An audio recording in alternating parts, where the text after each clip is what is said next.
आज बच्चों हम परिसंचरण तंत्र की विकृतियों के बारे में बताएंगे कि मानव शरीर में रक्त संचार के द्वारा अगर रक्त संचार कमजोर पड़ जाता है, रुक जाता है, तो तरह तरह की बीमारियां हो जाती हैं। और हम आप ये भी जानते हैं कि शरीर के सभी भागों में धमनियों के द्वारा रक्त शरीर के सभी भागों में पहुंचता है और शिराओं के द्वारा वापस आता है। इन शिराओं के द्वारा जब वापस आता है तो एक लय के साथ हृदय का जो स्पंदन होता है एक लय के साथ चलता है। तब उस समय मनुष्य का हृदय 70 से 72 बार धड़कता है।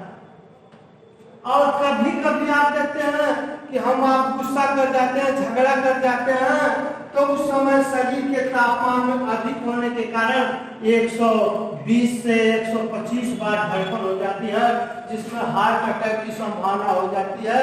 और जब हम वृद्धावस्था में आते हैं तो यह 60 से 62 हो जाती है।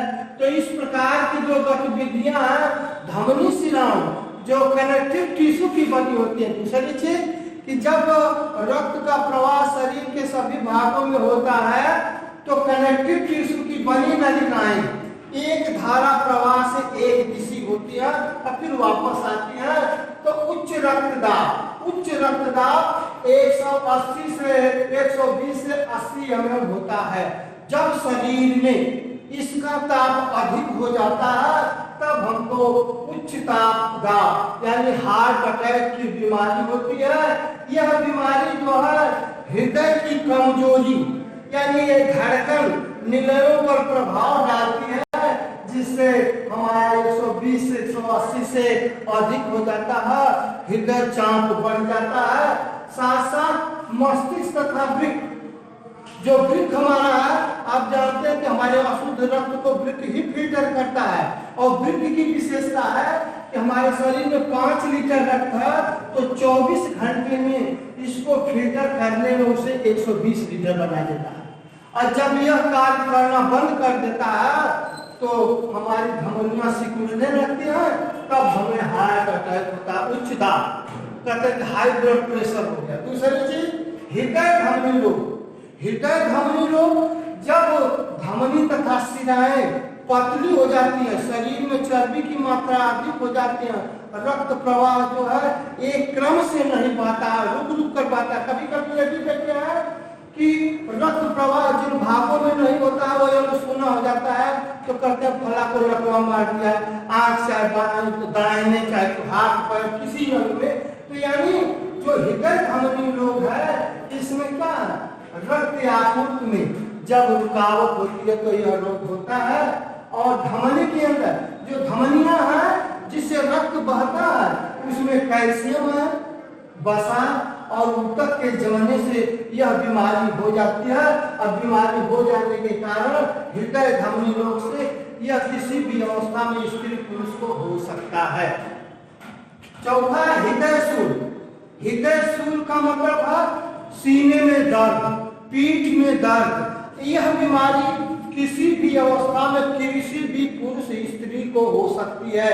इसकी विशेषता है कि हृदय पेशी में ऑक्सीजन पूर्ण रूप से नहीं पहुंचती। जैसे हम खूब काम करते हैं धूप में तो थक जाते हैं, तो जब ऑक्सीजन की कमी होती है तो हमें थकावट महसूस होती है। और जैसे ही किसी छाया वगैरह में बैठते हैं तो ऑक्सीजन मिलता है तो हमको रिलैक्स मिलता है। तो उस अवस्था में हृदय शूल की बीमारी जो दर्द होती है कम हो जाती है। यह स्त्री या पुरुष में किसी भी अवस्था में हो सकती है। और तीसरी व्यवस्था है कि रक्त प्रवाह इससे प्रभावित हो जाता है, क्योंकि रक्त में जो हमारी बोन है, हड्डी है, इन हड्डियों के बीच में छिद्र होते हैं जिससे ऑक्सीजन पहुंचती है। इनमें कैल्शियम है, वसा आदि तत्व जब जमा हो जाते हैं तो इनमें ऑक्सीजन का प्रवाह रुक जाता है, जिससे हमें दर्द होती है। तो हृदय शूल इसको एंजाइना बोलते हैं। मानव शरीर में असहनीय दर्द होती है। चौथा हृदयपात।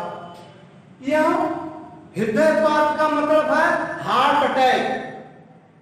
शरीर के सभी भागों में रक्त नहीं पहुंचता है। तो देखते हैं प्रेशर के साथ पहुंचता है।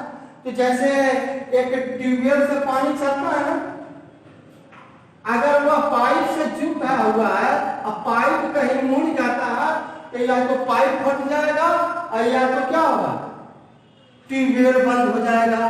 तो उसी प्रकार से मानव शरीर में जब रक्त प्रवाह होता है तो यह धमनियां फट जाती हैं और नहीं तो उसका प्रेशर उल्टा पड़ता है, मानव शरीर में हार्ट अटैक हो जाता है। इसमें फुफ्फुस धमनी जो शुद्ध रक्त और अशुद्ध रक्त जो होता है उसका संतुलन हो जाता है, स्थगन हो जाता है। फलस्वरूप व्यक्ति से रोग का शिकार हो जाता है। अतः हृदयपात, रक्त आपूर्ति में हृदयपात होने से यह रोग हो जाता है।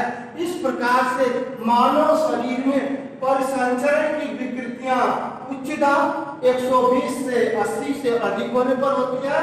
हृदय धमनी रोग पेशियों में रक्त की आपूर्ति में बाधा होने से हो जाती है।